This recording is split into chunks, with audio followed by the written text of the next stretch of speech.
ဒါပေမဲ့ကျွန်တော်တကားကိုအားနဲ့ထုလိုက်တယ်ရဲတွေရဲ့မေးမြန်းမှုကိုရင်ဆိုင်ရင်အမေရဲ့အတနာခံတဲ့အကြည့်တွေကိုလစ်လူရှုလိုက်တယ်တစ်ခုချင်းစီကိုပြန်ဖြေခဲ့တယ်အရင်ဘဝကအမှုမှန်မပေါ်ပဲအဆုံးသတ်နိုင်ခဲ့တာဟာကျွန်တော်ကိုယ်တိုင်အပြစ်ကိုဝန်ခံခဲ့လို့ပဲသက်သေတွေကိုတောင်ကိုယ်တိုင်ဖျောက်ဖျက်ခဲ့တာဒါပေမဲ့ဒီဘဝမှာတော့အဲ့ဒီလောက်မှတော့ဘူးအတိတ်ကနှစ်ပေါင်း20ကျော်ကျေးဇူးတရားတွေဟာအရင်ဘဝကတည်းကကုံဆုံးသွားခဲ့ပြီးမနာကြီးတာကကျွန်တော်အတွက်အစွမ်းကုန်ပဲကျွန်တော်ရဲ့တည်ငြိမ်မှုနဲ့နှိုင်းယှဉ်ရင်ကြည်ပေါ်တာကပိုပြီးပြရခက်ကလိပ်ပြမလုံးဖြစ်နေတယ်ဘသူမှန်ဘသူမှားလဲဆိုတာကြည်တာနဲ့တည်တယ်ကြည်ပေါ်တာကိုဖမ်းခေါ်သွားတဲ့အခါအမေကအော်ဟစ်ငိုယိုနေပြီးကြည်ဖေကတော့မျက်နှာထားတင်းမာနေတယ်ကျွန်တော်ကိုကြည်တဲ့အကြည့်တွေကဓာတ်နဲ့မွန်းတယ်လို့ပဲကျွန်တော်ကိုအစိတ်စိတ်မောမောလှုပ်ပစ်ချင်နေတယ်လို့ပဲနောက်တော့သူတို့နှစ်ယောက်ကြည်ပေါ်တာနောက်ကိုလိုက်သွားကြတယ်ကျွန်တော်တိတ်တဆိတ်ငေးကြည့်နေမိတယ်ဘာစကားတစ်ခုမှမဆိုပဲအဲ့ဒီအချိန်မှာကြည်ရွှေအားကျွန်တော်နားလျှောက်လာတယ်လေတန်လေးပင်စွာနဲ့ပြောတယ်ကြည်မိသားစုမှာမင်းအတွက်နေရာမရှိတော့ဘူးကြည်ဖန်းမင်းဒီကနေထွက်သွားလိုက်တော့ကျွန်တော်သူ့ကိုမောကြည့်လိုက်တယ်သူ့ရဲ့နေရဲနေတဲ့မျက်ဝန်းတွေစီမှာအကြည့်တွေရက်တန့်သွားတယ်မင်းကကိုအပြစ်မတင်ဘူးလားကြည်ရွှေအားခိတ္တမြကြောင်သွားတယ်သူဟုတ်တယ်မဟုတ်ဘူးလို့အဖြေမပေးခဲ့ဘူးရဲကားရှိရာဘက်ကိုအဝေးကနေလှမ်းကြည့်နေခဲ့တယ်လေပြေလေးလိုခပ်ဖွားဖွားလေးတန်နဲ့ကြည်ဖန်းမင်းကလည်းငားမောင်ပဲဒီစကားကိုသူအရင်ဘဝကလည်းပြောခဲ့ဘူးတယ်သူကငါ့ကိုအပြစ်ဝင်မခံဘူးငါကဘာလို့လဲလို့မေးခဲ့တယ်သူကမျက်လွှာချပြီးငါ့ကိုကြည့်တယ်မျက်ဝန်းတွေကလေလိုမိုးလိုပဲနူးညံ့ပြီးတနာကျင်တာတက်တယ်မင်းကလည်းငားမောင်လေးပဲလေသူ့ရဲ့တတိပေးစကားကိုငါနားမထောင်ခဲ့မိဘူးဒါပေမဲ့ဒီတစ်ခါတော့သူ့စကားကိုနားထောင်ဖို့ဆုံးဖြတ်လိုက်ဖေနဲ့အမေကငါ့ကိုအတော်လေးနာကြီးနေလောက်ပြီးစက်နေရင်စိတ်အနှောက်အယှက်ပဲပိုဖြစ်စေလိမ့်မယ်ငါအလေးနဲ့ပြောလိုက်တယ်အမကြီးကိ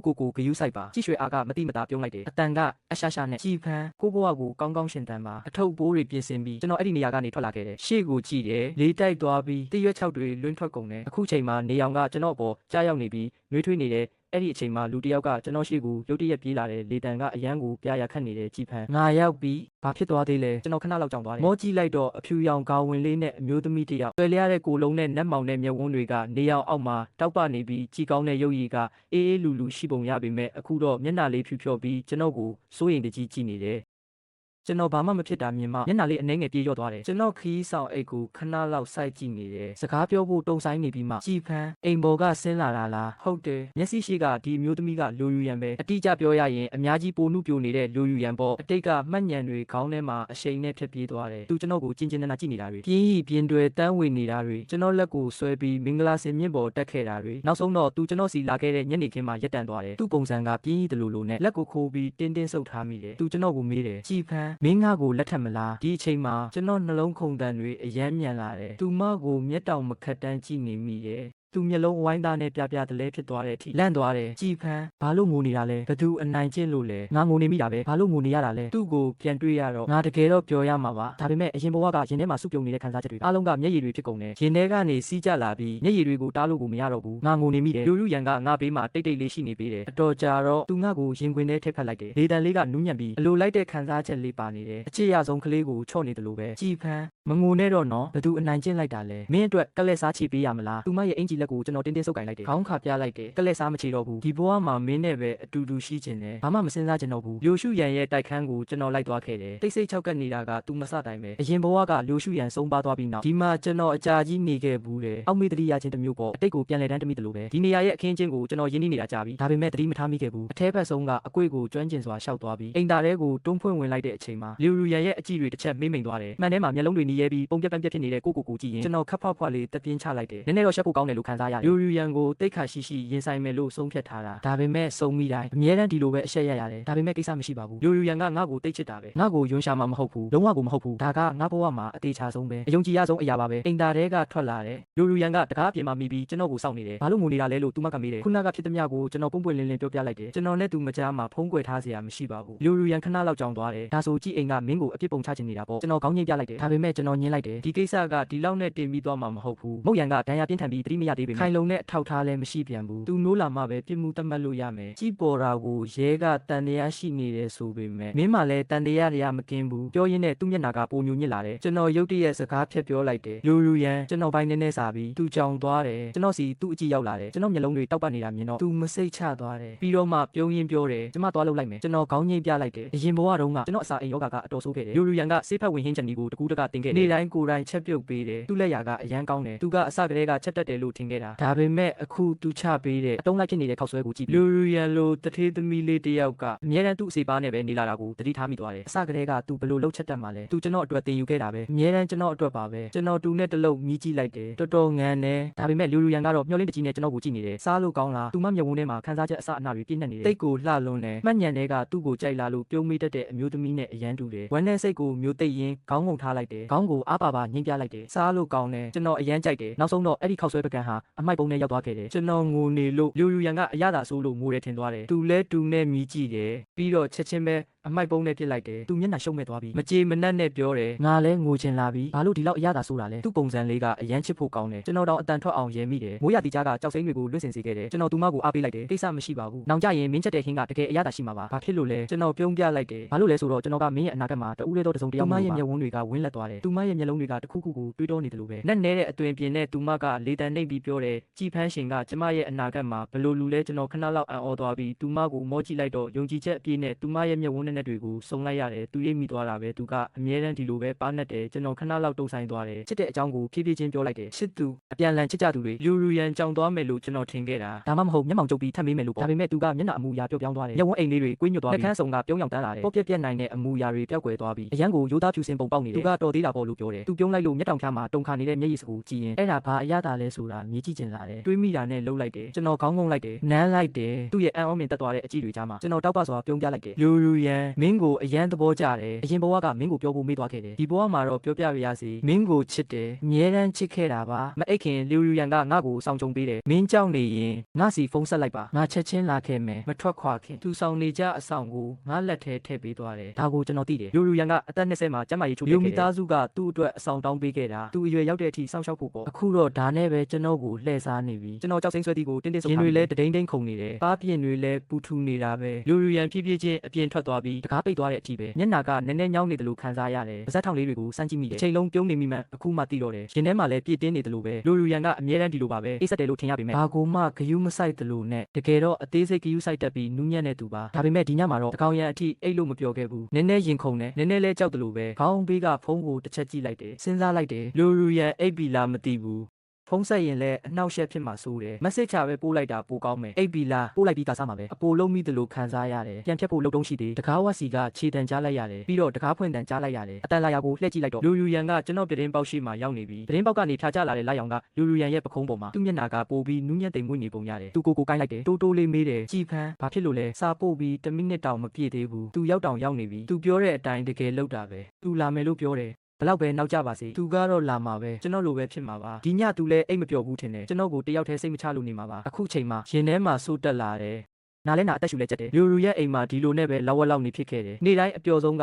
လူရဲ့အပြန်ကိုစောင့်ရတာပဲသူမမိဖို့ချောင်ဝင်ပြီးဟင်းချက်ဖို့ပြင်ဆင်နေတယ်ကျွန်တော်ကတော့တကားမှမိပြီးသူမကိုငင်ငင်လေးကြည့်နေမိတယ်တခါတလေသူမကိုကူညီပေးဖြစ်တယ်ဝါချင်းချင်းမီးအောင်အောက်မှာသူမကစပင်ကိုအထုံးလေးထုံးထားတယ်လှပပြီးနူးပြိုနေစေမျက်နှာလေးပေါ်မှာနူးညံ့တဲ့အလင်းတန်းလေးဖြာကျနေတယ်လို့ပဲတိမ်မွေးမှုတွေကအထင်းသားနဲ့အရင်ဘဝကကျွန်တော်မှတ်ညံတဲ့ကပြတ်သားလုံးတဲ့ CEO လိုထက်စားရင်သူကအခုတော့နုနယ်ပြိုမြင့်နေတော့မယ်ဒါကအရင်ဘဝကကျွန်တော်မပါဝင်ခဲ့ဘူးတဲ့မတိခဲ့ရတဲ့အချိန်တွေပေါ့သူကတခါတလေမောကြည့်လာပြီးအပြုံးလေးတန်းသွားတတ်တယ်အဲ့ဒီမျက်ဝန်းထဲကအချစ်တွေကိုဖုံးလို့မရဘူးသူကျွန်တော်တကယ်ချစ်နေတာပဲအဲ့ဒီအချိန်မှာကျွန်တော်သတိထားမိလိုက်တယ်ကျွန်တော်မသိခဲ့တဲ့အချိန်တွေမှာပေါ့လူရန်ကကျွန်တော်ကိုတကယ်စိတ်ရင်းနဲ့ချစ်တာကျွန်တော်နှလုံးသားကရုတ်တရက်ဆုတက်သွားတယ်ရင်ထဲကခံစားချက်တွေကတွေးကြောတွေကနေတကူလုံးပြန်သွားတယ်နောက်ဆုံးတော့တက်ပြင်းရှည်ကြီးပဲချလိုက်မိတယ်လူရန်ရဲ့လက်ရာကတနေ့ထက်တနေ့ပိုကောင်းလာတာမြင်နေရတယ်ကြီးမိသားစုကနောက်ဆုံးတော့စိတ်မထိန်နိုင်တော့ဘူးကြီးမိသားစုကကြီးပေါ်တော့ကိုဒီအတိုင်းအဖမ်းခံခိုင်းမှာမဟုတ်တာသိနေတယ်ဒါပေမဲ့မုတ်ရန်ရဲ့မန်နေဂျာကိုလက်ထိုးလိုက်မယ်လို့မထင်ထားဘူးကျွန်တော်ကိုပဲတကယ်တရခန့်အဖြစ်ဆွဆွဲလာတယ်ဒီလောက်တောင်ရှက်မရှိတာအတော်ရုပ်မာတာပဲကင်မရာရှေ့မှာကြီးမိကကျွန်တော်နဲ့ကြီးပေါ်တာရဲ့နောက်ခံကိုဖွင့်ချလိုက်တယ်သူကအသေးအတန်ငူနေတယ်ကြီးဖန်ကတခြားသူကိုတမင်တက်တက်နာကျင်အောင်လုပ်မယ်လို့မထင်ထားဘူးသူကအမြဲတမ်းလိမ့်မာတဲ့ကလေးပါအခုတော့ပြစ်ဒဏ်ကလွတ်ဖို့အတွက်သူ့မောင်လေးကိုတောင်အပြစ်ပုံချတယ်ပေါ်တာကကျမရဲ့သားအရင်ဖြစ်ပေမဲ့တကယ်တော့သူကောင်းကောင်းမနေခဲ့ရရှာဘူးအခုတော့မတရားဆွဆွဲခံရပြီးထောင်ချရတော့မယ်ကြည်ဖန်းကတကယ်ကိုစိတ်ပြတ်ဖို့ကောင်းတယ်ကြည်ပေါ်တာကဘေးကနေကြည်အမေရဲ့မျက်ရည်တွေကိုတုပ်ပေးနေတယ်ပါးပေါ်မှာမျက်ရည်တွေစီးကျနေတာကိုသိလိုက်တယ်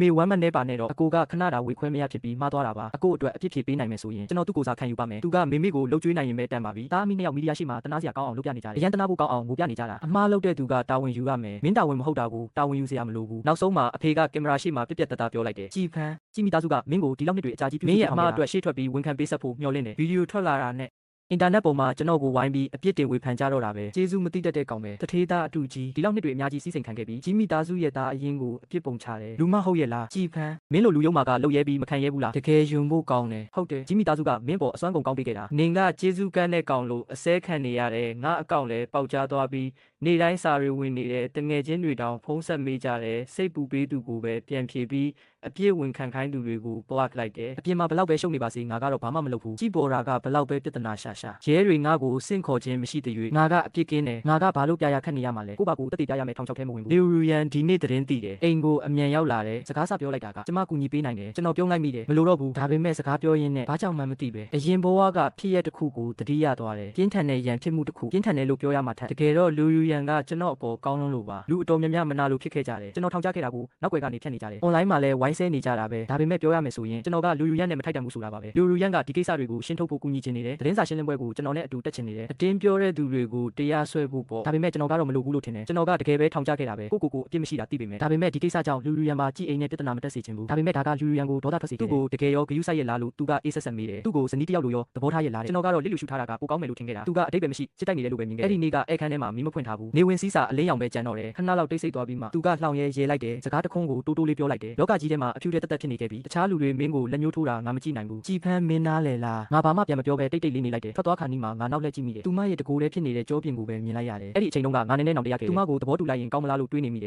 ်လက်ခံပေးလိုက်ရင်ကောင်းသားလို့တွေးမိတယ်ဒါလေးကကိစ္စအသေးမွှားလေးပါပဲဒါဟာနောက်ဆုံးအချိန်တွေ့ဆုံခြင်းဖြစ်မယ်လို့မထင်ထားခဲ့ဘူးသူဆုံးပါသွားပြီးနောက်ကိုထက်ခါတလဲလဲမေးနေမိတယ်ဘာလို့သူ့အနားမှာမနေပေးခဲ့တာလဲဘာလို့ငါရင်ထဲကအတိုင်းသူ့ကိုမပြောပြခဲ့မိတာလဲအဲ့ဒီနင်းစီဖြူပန်းစီလေးအဲ့ဒီလိုအဆအအရာရာဂယုစိုက်တွေးမှုတွေအဲ့ဒီလိုစိုက်ကြည့်နေခဲ့တဲ့အကြည့်တွေသူကျွန်တော်ကိုချစ်တာတကယ်ပဲတတိမထားမိတာလားကျွန်တော်ကောင်းကောင်းသိတာပေါ့ဒါပေမဲ့ကိုပဲလိန်ညာခဲ့မိတယ်လူယူရန်ကကျွန်တော်အနားမှာအမျက်ရှိနေမယ်လို့ယုံကြည်ခဲ့တာသူ့ချစ်တွေထဲမှာတကူကောင်းဆန်စွာနစ်မွန်းနေခဲ့တယ်စိုးရိမ်ပူပန်နေတဲ့သူ့နှလုံးသားကိုဘယ်တော့မှမချုံမြူခဲ့ဘူးသူတေဆုံးသွားတဲ့အထိပါပဲအဲ့ဒီတော့မှအချစ်ကြောင်းနားလည်ခဲ့တယ်ဒါပေမဲ့နောက်ကျမှသိရတဲ့အချစ်အတွက်ရင်ဖွင့်ဖို့အချိန်မမီတော့တာကအရက်ဆက်ဆုံးပဲနားမကတ်နိုင်ခင်မှာပဲအပီးတိုင်ဆုံးရှုံးခဲ့ရတယ်အခွင့်အရေးမရှိတော့ဘူးဒီဘဝကိုတစ်ခေါက်ပြန်ရတာအမားပြင်ဖို့ကောင်းကင်ကပေးတဲ့အခွင့်အရေးပဲအချစ်ရဲ့ဟန်ဆောင်မှုတွေရှက်ရွံ့မှုတွေတဖြည်းဖြည်းချင်းသွားတာမျိုးတွေကျွန်တော်ဂရုမစိုက်နိုင်ဘူးတင်ယူဖို့လည်းမတက်နိုင်ဘူးသူမနဲ့ပဲအတူရှိနေချင်တာဒါပဲလိုချင်တယ်အလိုချင်ဆုံးပဲနောက်ထပ်လည်းလိုချင်သေးတယ်အဲ့ဒါနဲ့လူရန်ကိုတင်းတင်းကြပ်ကြပ်ဖတ်လိုက်မိတယ်ပြီးတော့သူ့နှက်ခမ်းတွေကိုနမ်းလိုက်တယ်နှက်ခမ်းချင်းထိတွေ့နေတော့မှအသက်ရှူတန်ပြင်းပြင်းနဲ့ကျွန်တော်ပြောလိုက်တယ်အင်းလေမင်းငါ့ကိုကူညီပါဒါကမင်းအတွက်ဆုလက်ကြိုးပေးတာလူရန်ကတစ်ချက်လှုပ်ရှားလိုက်တယ်ပြီးတော့ကျွန်တော်ကိုဆိုဖာပေါ်အားနဲ့တွန်းလဲချလိုက်တယ်2 နာရီကြာအောင်ချစ်တင်နှုတ်ပြီးနောက်ကျွန်တော်အတန်တောင်မထွက်နိုင်အောင်ပြင်ပန်းနေပြီဒါပေမဲ့လူရန်ကိုတင်းတင်းကြပ်ကြပ်ဖတ်ထားမိတယ်လက်မလွတ်ချင်ဘူးကျွန်တော်သူမကိုကြည့်နေတယ်လုံးမဖွင့်နိုင်လောက်အောင်အိမ်ငိုက်နေပေမဲ့မျက်စိမမိတ်ချင်သေးဘူးဒါကအိမ်မက်ဖြစ်မှာကိုကြောက်နေတော့မယ်သူမကကိုင်းညွတ်ပြီးကျွန်တော်ဘာနဲ့မျက်ခုံးကြားကိုနမ်းလိုက်တယ်ကျမရှိတယ်ကြည်ဖန်းအိတ်တော့တော့ကျမအမြဲရှိနေမှာပါ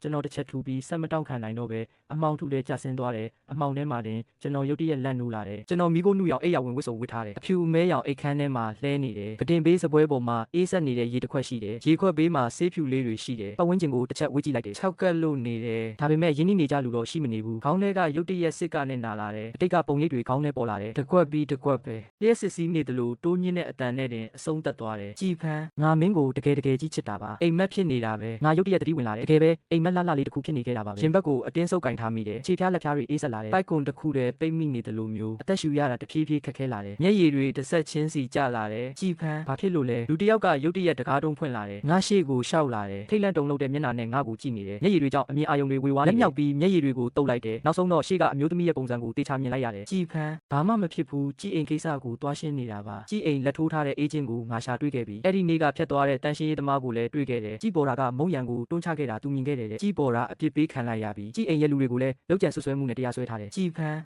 းနောက်ဆိုနင့်ကိုဘယ်သူမှမဆွဆွဲနိုင်တော့ဘူးပြောရင်သူမကငါကြောကိုအသားရပုတ်ပေးရင်ငါအိတ်နေတုံဖြစ်ခဲ့တာတွေကိုပြောပြနေတယ်ကျွန်တော်သူ့ကိုမောကြည့်ပြီးရင်ခွင်ထဲတိုးဝင်လိုက်တယ်ရင်ဘတ်ထဲကနေထွက်လာတဲ့နှလုံးခုန်တန်ကိုနားထောင်ရင်နောက်ဆုံးတော့ရေမောလိုက်မိတယ်ဘာမှမဖြစ်ပါဘူးကိုမင်းကိုလွမ်းနေလို့ပါလို့သူ့ကိုတိုးလေးပြောလိုက်တယ်ယူရန်ကိုမင်းကိုပြောဘူးလားကိုမင်းကိုတကယ်ကိုချစ်တယ်သူမကပြောပြီးတစ်ချက်ရေးလိုက်တယ်ကျွန်တော်ကိုရင်ခွင်ထဲတင်းကြပ်ဖတ်ထားလိုက်တယ်သူကပြောတယ်ကျမလည်းရှင့်ကိုချစ်တာပေါ့ကြည်ဖန်းချစ်သူနှစ်ဦးဟာနှစ်အတော်ကြာပြီးမှနောက်ဆုံးတော့တယောက်ကိုတယောက်ချစ်ကြောင်းပြောဖြစ်ခဲ့ကြတယ်တောင်ပင်လယ်နဲ့အချိန်အာကာသတွေကချစ်သူတွေပြန်ဆုံတာကိုမတားဆီးနိုင်ပါဘူးဇလန်းကတော့ဒီမှာတင်ပြီးဆုံးပါပြီနောက်ဆက်တွဲကလူယူရန်အကြောင်းမှာလူယူရန်ရဲ့နောက်ဘဝကျမကပြန်လည်မွေးဖွားလာတာပြန်မွေးဖွားပြီးတာနဲ့ကြည်အိမ်တော်ကိုချက်ချင်းလာခဲ့တယ်ဒါပေမဲ့ကြည်အိမ်တော်ကအေးချမ်းနေတော့မယ်ကြည်ဖန်ကအเจ้าမှာအတီငိမ်ဆုံးနဲ့အတော်ဆုံးနတ်ဖျားလေးဖြစ်နေတော့မယ်အရင်ဘဝကလိုအပြင်ပန်းနူးညံ့နေတဲ့သူမဟုတ်ဘူးတကယ်တော့ကြည်ဖန်ရဲ့နှလုံးသားကအလူးလဲခံစားနေခဲ့ရတာကြည်ဖန်မှာလုံခြုံမှုမရှိဘူးထောင်ထဲမှာအယမ်းပင်ပန်းလွန်းတယ်သူကတခြားသူတွေရဲ့အညိုးတေးကိုခံခဲ့ရတဲ့သားတွေကညတကောင်ရံမှာသူ့ကိုတမင်နှိပ်စက်လေးရှိတယ်ဒါကြောင့်သူထောင်ကထွက်လာပြီးအိပ်ပျော်နေရင်တော့လှုပ်ရှားမှုအနှဲငယ်ရှိုံနဲ့သူလက်နိုးသွားတတ်တယ်အဲ့ဒီနောက်မှာတော့ပြန်အိပ်လို့မရတော့ဘူးအဲ့ဒီတိုင်းနဲ့ပဲတညကုန်သွားတတ်ဒါပေမဲ့အဲ့ဒီလိုဖြစ်နေရင်တော့သူကနေကင်းဘက်မှာအလုပ်တွေကိုအမှားယွင်းမရှိလုပ်နိုင်ခဲ့တယ်ကျမရဲ့ကြည်ဖန်ကထိလွယ်ရှလွယ်တဲ့နှင်းပွင့်လေးလိုပဲတစ်ဖက်မှာလည်းကြန့်ခိုင်တဲ့ထင်းရှုပင်လိုပဲအလင်းတန်းတစ်ခုနဲ့တင်အရ ရေပျော်သွားမဲ့ပုံမျိုးပေမဲ့တကယ်တော့သူကအင်မတန်မှကြောလာပါတယ်ကျမသူ့ကိုချစ်တယ်ပြီးတော့သူ့ကိုအားကြမိတယ်ကျောင်းရဲ့မောင်ပဲတစ်လွင်ကြိုဆိုပွဲမှာကြည်ဖန်းကကျောင်းသားသမဂ္ဂဥက္ကဋ္ဌအဖြစ်စင်ပေါ်တက်စကားပြောတယ်ကျမစင်အောက်ကနေလှမ်းကြည့်နေမိတယ်ယူနီဖောင်းဝတ်ထားတဲ့ခံရနုပြိုသူက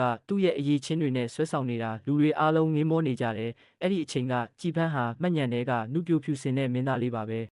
ကြည်ပန်းကစင်မြင့်ပေါ်မှာရက်နေတယ်မျက်နှာကိုလေးပြေးတွေတိုက်ခတ်လို့သူ့စပင်တွေလွင့်ပြန်နေတယ်နေအောင်ကြီးကသူ့တယောက်တည်းကိုပဲမျက်နှာတာပေးနေတယ်လို့သူ့ကိုရွှေအိုရောင်ဖြော့ဖြော့လေးတန်းစေတယ်အဲ့ဒီခဏမှာအချိန်တွေသာဒီမာရင်ရက်တန်သွားရင်ဘလောက်ကောင်းမလဲလို့ငါတွေးမိတယ်သူ့ကိုဒုက္ခဆင်းရဲတွေဘယ်တော့မှမကြုံတွေ့စေချင်ဘူးအမြဲတမ်းဖြူစင်နေစေချင်တယ်အပြုံးကလည်းအပြုံးတိုင်းပဲရှိမှန်းတာတော့အမှန်ပဲအတင်းအဖျင်းတွေမကြားရရင်အလောင်ပြောင်လဲမခံရရင်ဘလောက်တောင်ကောင်းလိုက်မလဲငါအစောကြီးကလေးကတိမိပေါ်တာတစ်ခုခုလုပ်တော့မယ်ဆိုတာဒါကြောင့်လူသူမရှိတဲ့လှေကားထောက်မှာ CCTV တက်ထားခဲ့တာငါအဲ့ဒါကိုတင်ဖို့လုပ်နေတော့မှာပဲကြည်ဖန်းစီကအကူအညီတောင်းနဲ့စာရခဲ့တယ်အဲ့ဒီအချိန်မှာပဲကြည်ဖန်းလည်းပြောင်းဝင်စားတယ်ဆိုတာသိလိုက်တာဒီတစ်ခါသူ့ရဲ့သဘောထားကိုကျွန်မသိချင်တယ်ကြည်မိသားစုကိုသူဘယ်လိုကင်တွယ်မလဲဆိုတာသိချင်တယ်ဒီတစ်ခါတော့အပြစ်ခံပြီးထွက်သွားဖို့ကြည်မိသားစုကိုသူညင်းလိုက်တယ်သူတိတ်တိတ်ဆိတ်ဆိတ်ခီးဆောင်အိတ်ဆွဲလာတာကိုကျွန်မမြင်လိုက်လူသူမရှိတဲ့တစ်ပင်တန်းလမ်းမကြီးပေါ်မှာလမ်းလျှောက်နေတာကျွန်မကိုမြင်တဲ့အချိန်မှာသူကပြုံးပြလိုက်တယ်အဲ့ဒီနေ့ကနေအောင်ကြီးတွေအရန်တောက်ပနေတယ်လို့ခံစားရစေတယ်ကျွန်မသူ့ကိုအိမ်ခေါ်လာခဲ့တယ်ဘာမှမသိတယ်လို့မျိုးကျွန်မဟန်ဆောင်ခဲ့တယ်အကြာကြီးစူးစမ်းခဲ့တယ်အနက်အရသာမရှိတဲ့ခောက်ဆွဲတပွဲလုံးမိတယ်သူကြောင်သွားတာကိုမြင်ပြီးတဖြည်းဖြည်းချင်းလမ်းပြပေးခဲ့တယ်သူကျွန်မပေါ်ထားတဲ့အချစ်ကိုသိသွားပြီးသူမကျွန်မကိုတန်းတနေတာမြင်တော့ကျွန်မဝမ်းသာတင်တာပါဒါပေမဲ့သူမျက်ရည်တွေကိုမြင်လိုက်ရတဲ့ခဏစိတ်မကောင်းပြန်ဖြစ်မိတယ်ထားလိုက်ပါတော့သူ့ကိုချစ်နေရရင်ပဲတော်ပြီလို့တွေးမိတယ်သူငါ့ကိုချစ်မချစ်ဆိုတာကအရေးမကြီးပါဘူးဒါပေမဲ့နောက်ဆုံးတော့သူငါ့ကိုရင်ခွင်ထဲဆွဲဖက်တယ်ငါ့ကိုတင်းတင်းကြပ်ကြပ်လေးဖတ်ထားရင်ပြောလာတာက